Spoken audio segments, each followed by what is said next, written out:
Cut it clean, Vanessa Whitmore said. By sunrise, this gate belongs to the community.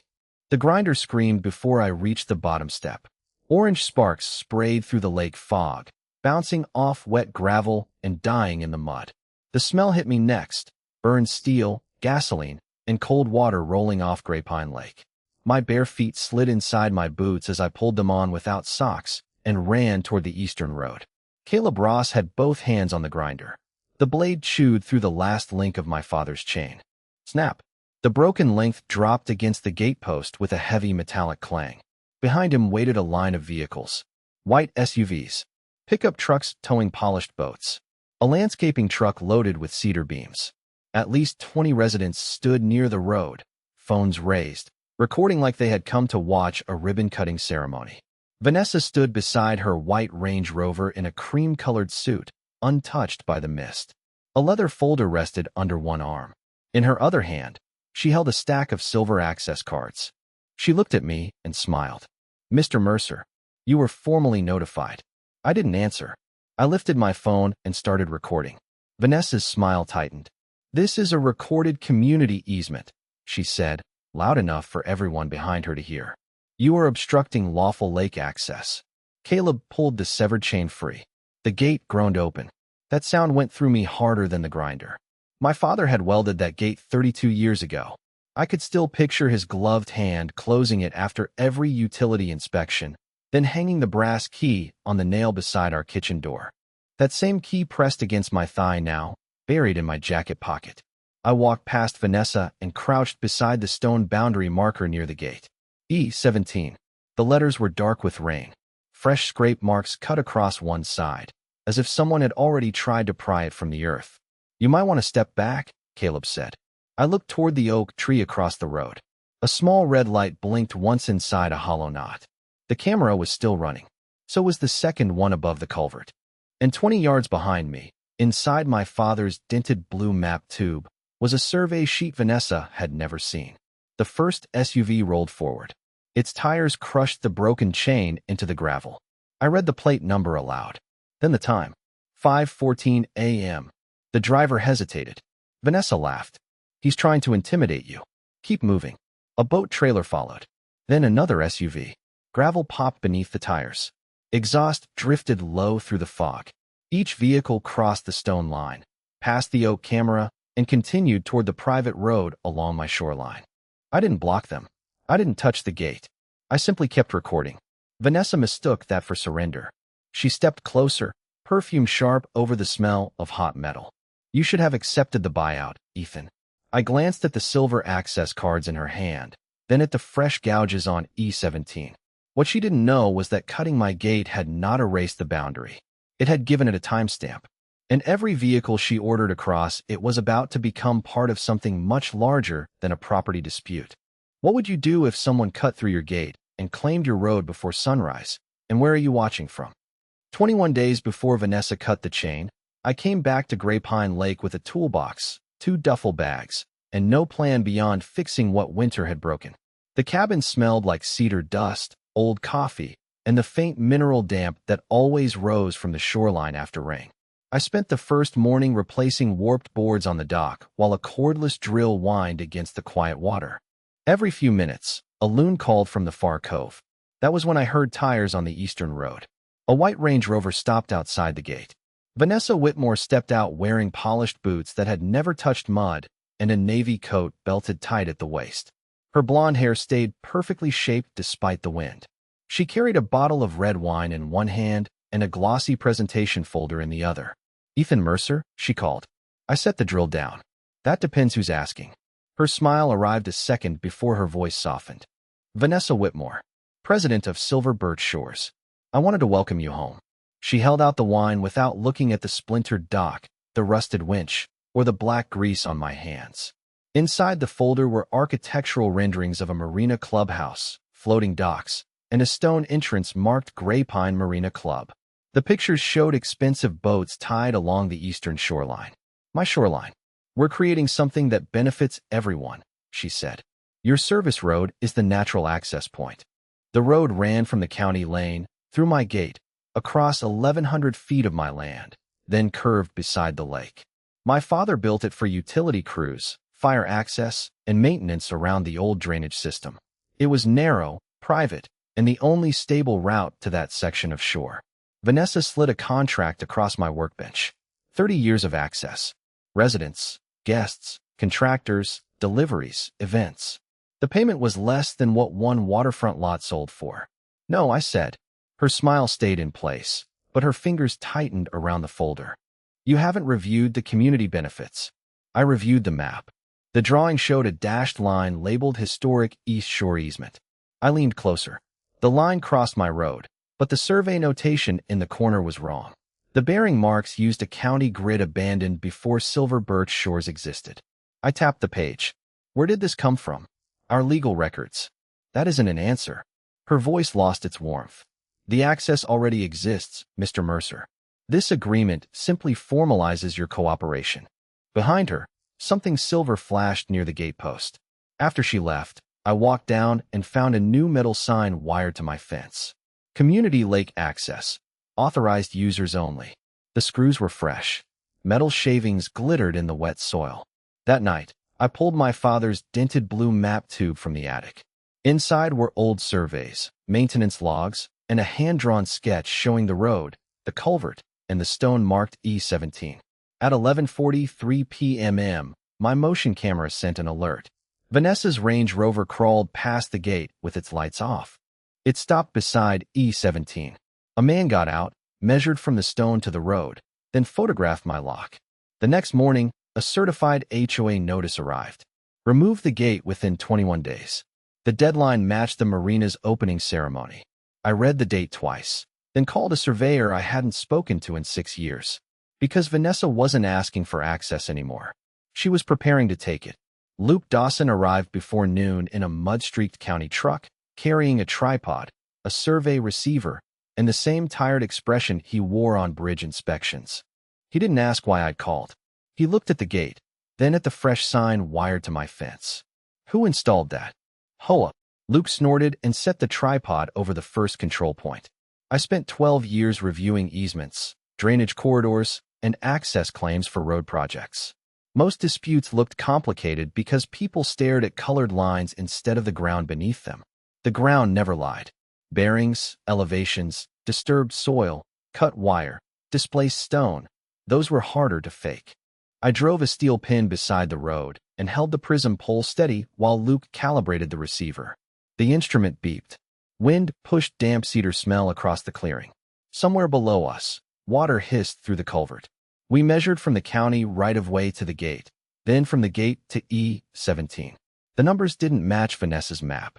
Her dashed line crossed 23 feet north of the actual road, through a stand of mature pines and straight over a drainage swale deep enough to swallow an axle. Luke checked the reading twice. That map wasn't built from a field survey. I know. He crouched beside E17 and brushed moss from the stone with his glove. A pale rectangular scar showed where something metal had once been bolted to its face. Marker plates missing, he said. I remembered it then. I was 11, holding a flashlight while my father knelt beside this same stone in freezing rain. He had tightened a small brass plate with a socket wrench and told me never to move a boundary marker, even if someone offered money. Land remembers, he'd said. Paper just helps people catch up. After he died, I kept the brass gate key but forgot about the plate. Inside the cabin, I spread his surveys across the kitchen table. The paper smelled of dust and machine oil. His maintenance notebook sat beneath them, wrapped in cracked brown leather. Every gate opening had been logged by date, vehicle, and purpose. Fire inspection, power company, culvert repair. No residents. No marina traffic. No HOA. A black and white photograph slipped from the back cover. My father stood beside the newly installed gate, one hand on the post. Behind him, E17 still carried its brass plate. 3 stamped words were visible beneath the number. I could make out only the first, East. The rest disappeared under his thumb. Luke photographed it.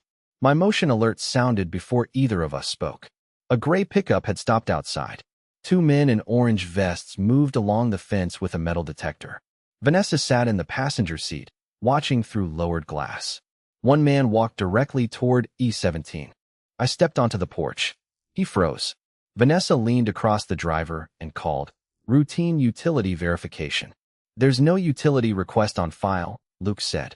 Her eyes shifted to his county logo, then to the photograph in my hand. For the first time, her confidence cracked. She ordered the driver away.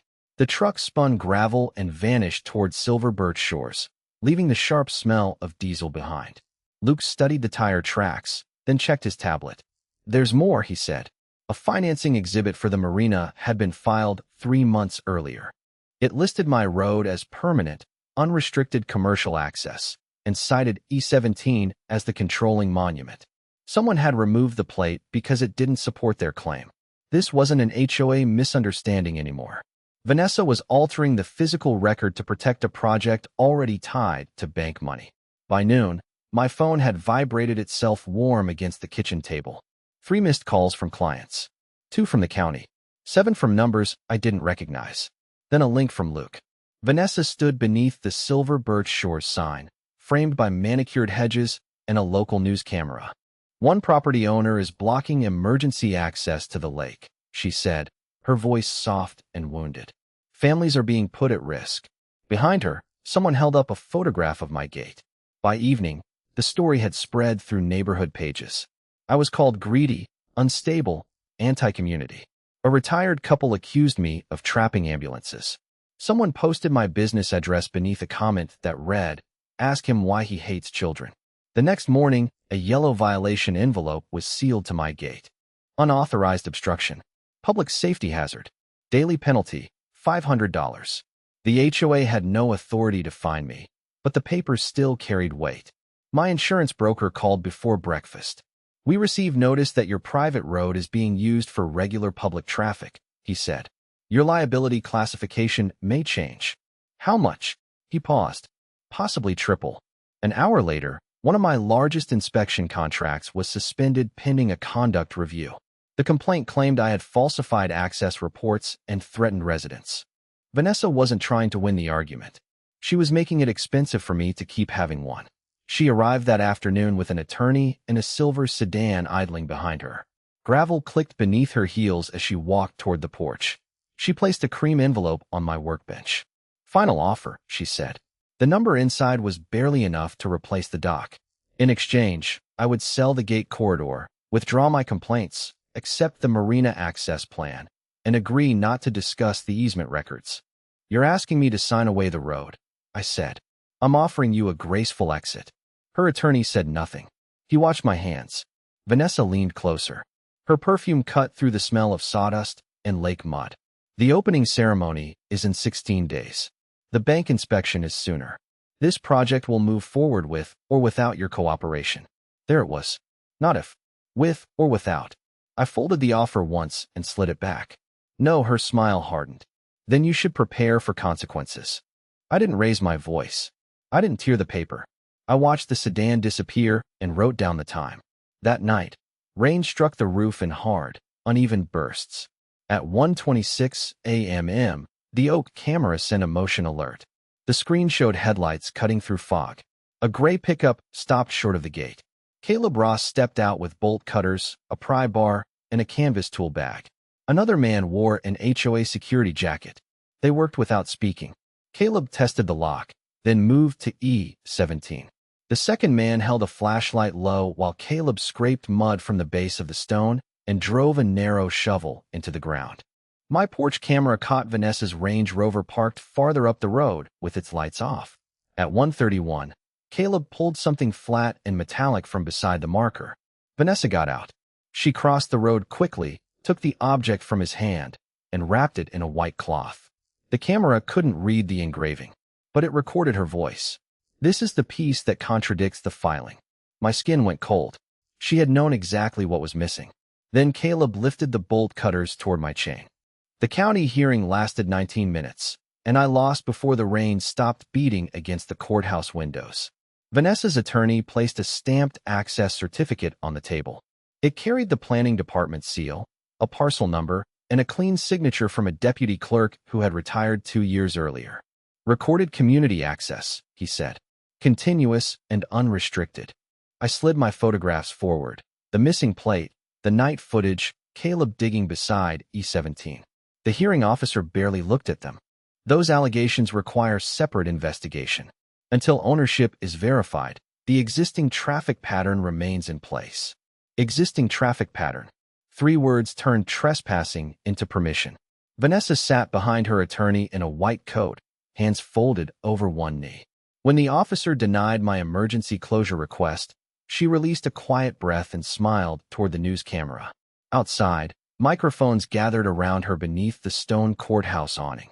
"The county confirmed what we've said all along," she announced. "The lake belongs to the community." That was not what the ruling said. It didn't matter. By the time I reached Graypine, vehicles were already moving through the open gate. Tires chewed the rain-softened road into brown ruts. A delivery truck clipped the cedar rail my father had built beside the culvert. The wood cracked, folded, and dropped into the ditch.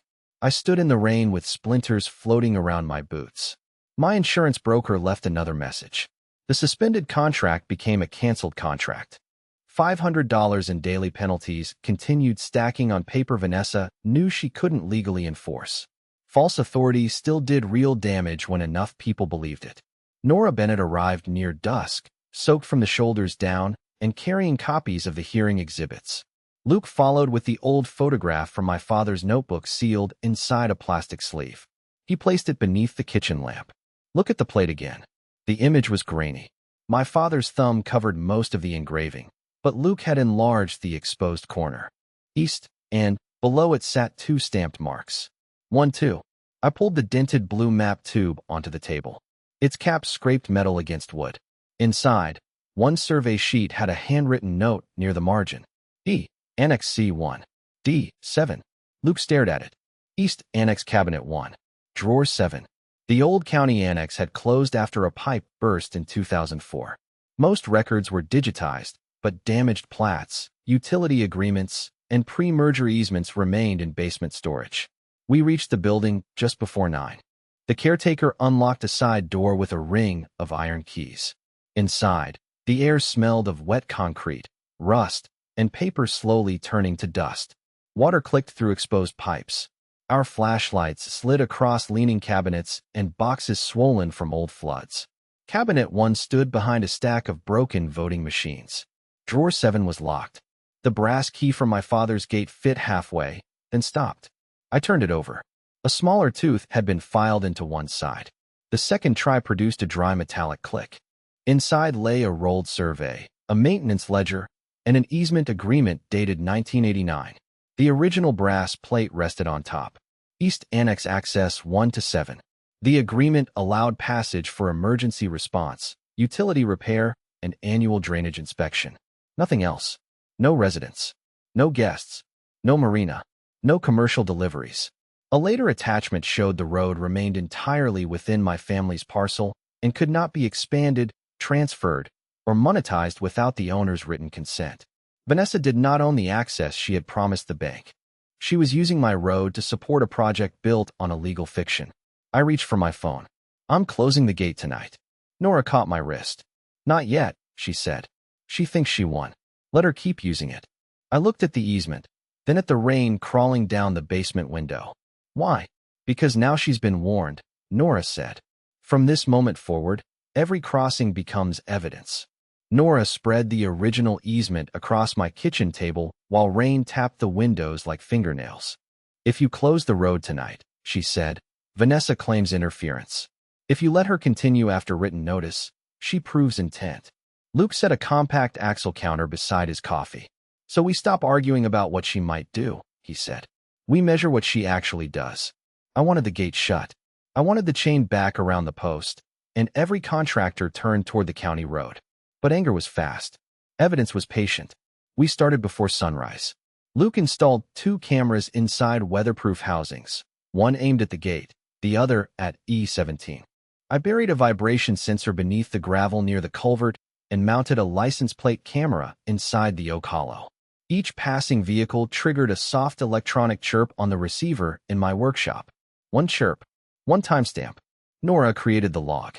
Date, time, plate, vehicle type, purpose, driver, damage, whether the driver had received notice. We photographed tire ruts with measuring rods. We collected repair estimates for the broken cedar rail.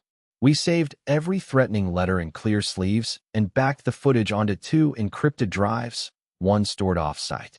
Then Nora sent certified notices to the HOA board, the marina contractor, the county permit office, the fire department, the project insurer, and North Lake Commercial Bank. The language was simple. Emergency and utility access remained protected. Residential, event, construction, and commercial traffic did not. Vanessa answered before lunch. Her email went to all 312 households, the bank, the insurer, the planning office, and the county fire marshal. Silver Birch Shores holds permanent, unrestricted access through the East Gate. Residents, contractors, and guests are instructed to continue normal use without interruption. She signed it as HOA president. Nora printed the message. The printer rollers clicked through the silence. She just put the lie in writing, she said. The traffic increased. Boat trailers rattled across the culvert. Delivery trucks groaned uphill carrying lumber, fuel, and portable bars for the opening ceremony. The axle counter beeped until the sound followed me into sleep. On the 4th day, a woman named Linda Parker called from a blocked number. She had served as HOA treasurer for 6 years. We met behind a closed hardware store after dark. Fluorescent lights buzzed above the empty loading dock, and rainwater ran black along the curb. Linda handed me a flash drive and a folder of meeting minutes. She knows the easement is restricted, Linda said. She knew before she approached you. The files contained internal emails, a bank presentation, and messages between Vanessa and Caleb. One line appeared 3 times. We need visible continuous use before final inspection. Another message was worse. If Mercer resists, increase traffic and document community reliance. Vanessa had not misunderstood the road. She was manufacturing a history of use, hoping repetition would look like a right.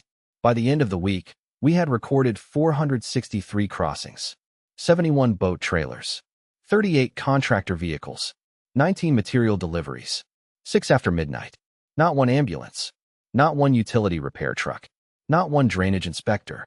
Every new threat Vanessa sent narrowed her defense. Every instruction to keep crossing locked another exit behind her. Meanwhile, white tents rose beside the marina. Caterers unloaded champagne. A brass sign was bolted to the entrance arch. Graypine Marina Club, grand opening Saturday. Vanessa drove past me twice that afternoon without slowing. She believed I had gone quiet because I was afraid. I watched workers string lights across the dock while the receiver on my bench chirped again. Nora closed the final evidence binder. Luke checked the live camera feeds. The tents were full. The bank was coming. The press had confirmed. Everything was ready. At 2:17 Friday morning, 3 motion alerts hit my phone before the first alarm finished vibrating. Gate. Marker. Culvert. I pulled on boots, clipped the evidence camera to my jacket, and called county dispatch before stepping outside. Possible unlawful entry at the East Gate, I said. Multiple people. Cutting equipment. Heavy machinery near a restricted drainage structure. Fog pressed low over the road. Headlights burned through it in pale columns. Caleb's gray pickup blocked the gate. An HOA security SUV sat behind it with its engine running. Vanessa's Range Rover waited farther uphill, lights off. The grinder started. Metal shrieked. Orange sparks struck the wet road and vanished with tiny hisses. Caleb leaned into the tool while a security guard held the chain tight with gloved hands. I stayed behind the cedar rail, 30 yards away. Dispatch, they are cutting the lock now, I said clearly. The person using the grinder is Caleb Ross. Vanessa Whitmore is present. This is being recorded. Vanessa stepped into the headlights. You were ordered not to interfere, she called. No order authorized property damage. Caleb finished the cut. The chain dropped. The guard pulled the gate open while 2 men in reflective jackets rolled a compact excavator from a trailer. Its diesel engine hammered against the trees. One man climbed into the cab and swung the bucket toward E17. That was when I understood the real danger. The stone marker sat less than 6 feet from the old culvert headwall. My father's drawings showed a buried drainage pipe beneath that shoulder. If they tore out the marker with the excavator, they could collapse the inlet and send runoff across the road, or undermine the crossing entirely. I moved closer, stopping behind the oak tree. Do not excavate beside that marker, I said. There is buried drainage infrastructure under your machine. Vanessa raised one hand. Continue. The bucket teeth bit into the earth. Mud peeled back. Gravel rattled into the ditch. Water began spitting from a seam near the concrete head wall. I told dispatch exactly what I saw. Excavation has started. The culvert is leaking. There is a risk of road failure. The security guard walked toward me. His right hand rested on a holstered pistol. Back away, he said. I'm standing on my property. He drew the weapon. Not high. Not aimed directly at my chest. He held it beside his leg, angled forward, using the steel the way men with borrowed authority often do, hoping fear would finish the sentence for them. My jacket camera caught everything. Dispatch, I said, keeping my hands visible. The armed guard has removed his handgun from the holster. I am not approaching him. The guard's jaw tightened. Turn that camera off. No, behind him, the excavator bucket struck stone. A sharp crack split the fog. E-17 tilted. Then the ground beneath the machine sank 6 inches. The operator shouted. The excavator lurched toward the ditch. Hydraulic lines squealed. Water burst from the broken soil, carrying gray sand across the road. Caleb ran to the cab. The guard turned at the sound and fired. One shot. The muzzle flash lit the mist blue-white.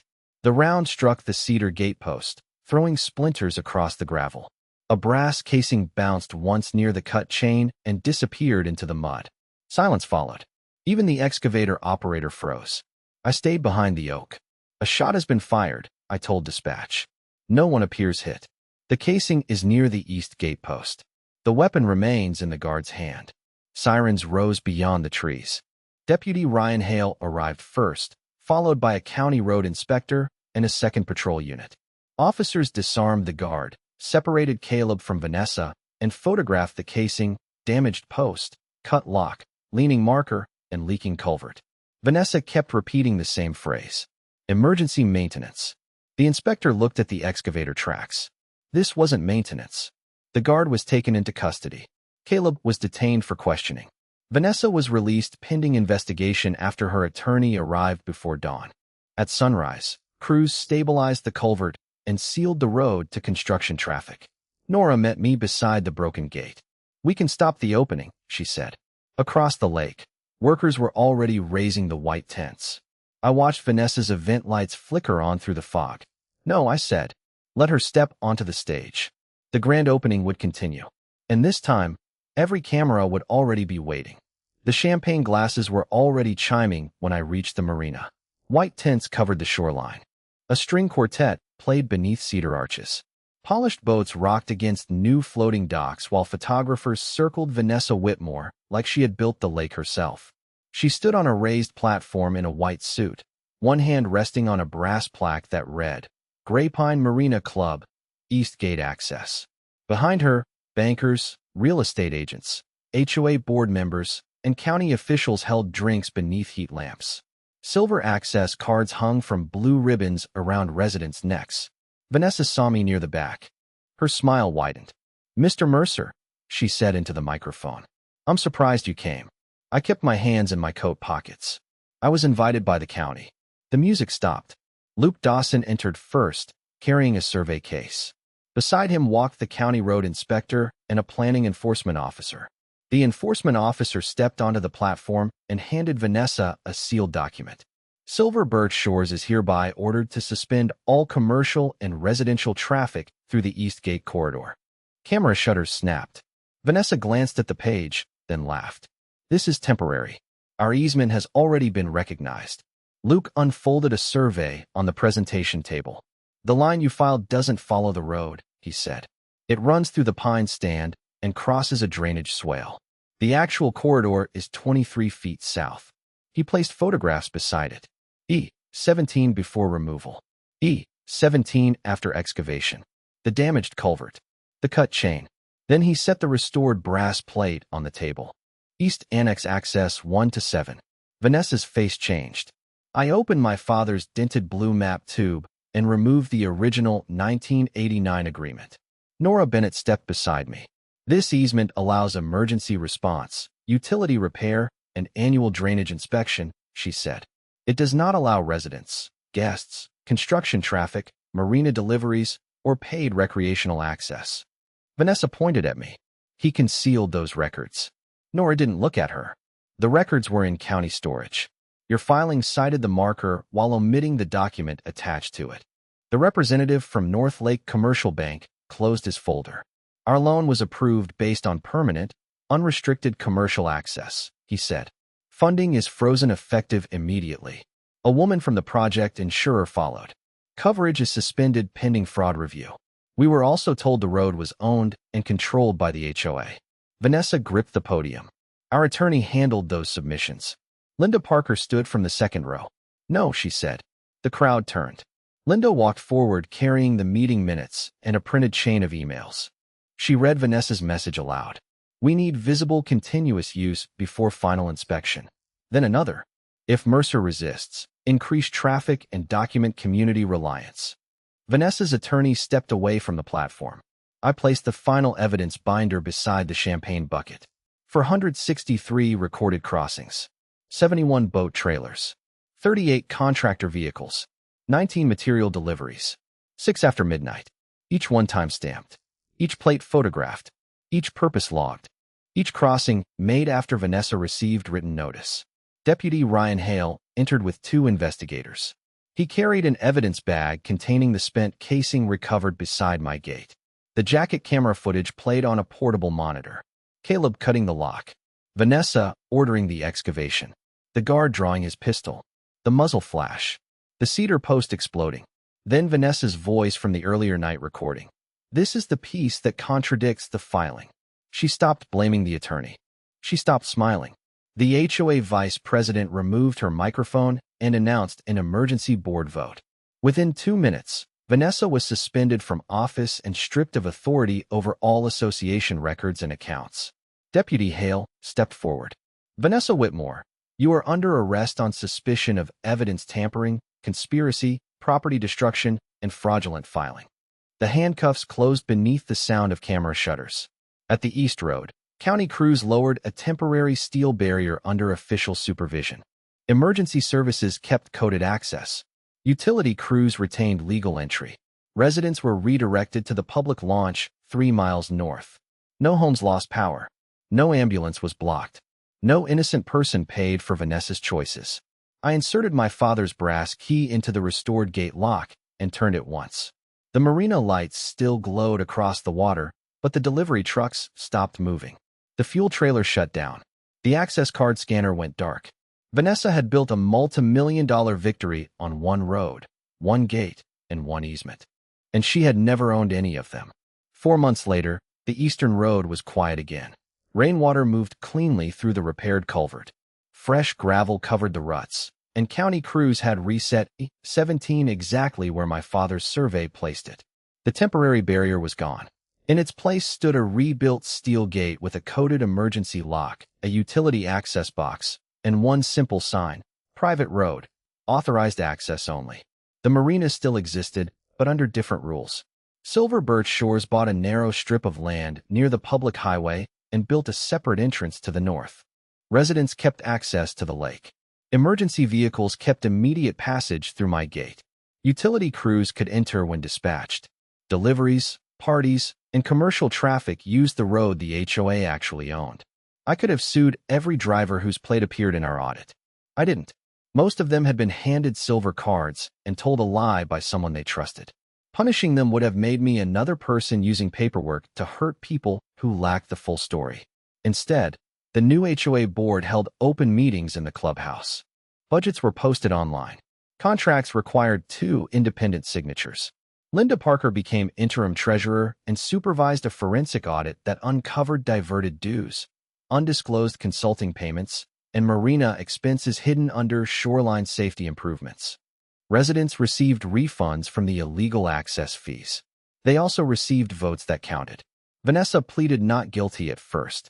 The emails, the missing brass plate, the altered filing, and her recorded order at the culvert left little room to hide. She later accepted a deal involving felony fraud, evidence tampering, restitution, and a prohibition from serving on any community board. Her real estate license was suspended. Caleb Ross lost his county contractor certification and paid for the damaged gate, marker, and drainage repairs. The armed guard faced separate weapons and reckless endangerment charges. His casing remained sealed in evidence, but the cedar post he struck came back to me after the investigation. I kept the splintered section, not as a trophy, as a reminder of how quickly fake authority turns dangerous when nobody records it. One cold morning, I carried my father's blue map tube into the cabin and placed it inside a glass front cabinet. The original easement rested beside his maintenance notebook. The restored brass plate sat beneath them, its stamped letters cleaned but not polished smooth. I left the scratches. Outside, mist drifted across Graypine Lake. The air smelled of cedar, wet stone, and cold water. I turned the old brass key in the new lock. The chain settled against the gate with the same metallic weight I remembered from childhood. No grinder followed. No engines rushed forward. Only the soft hiss of water moving beneath the road. Vanessa thought cutting one lock would erase a boundary. It didn't. The land remembered. The records caught up. Justice isn't loud. It's smart, patient, and inevitable.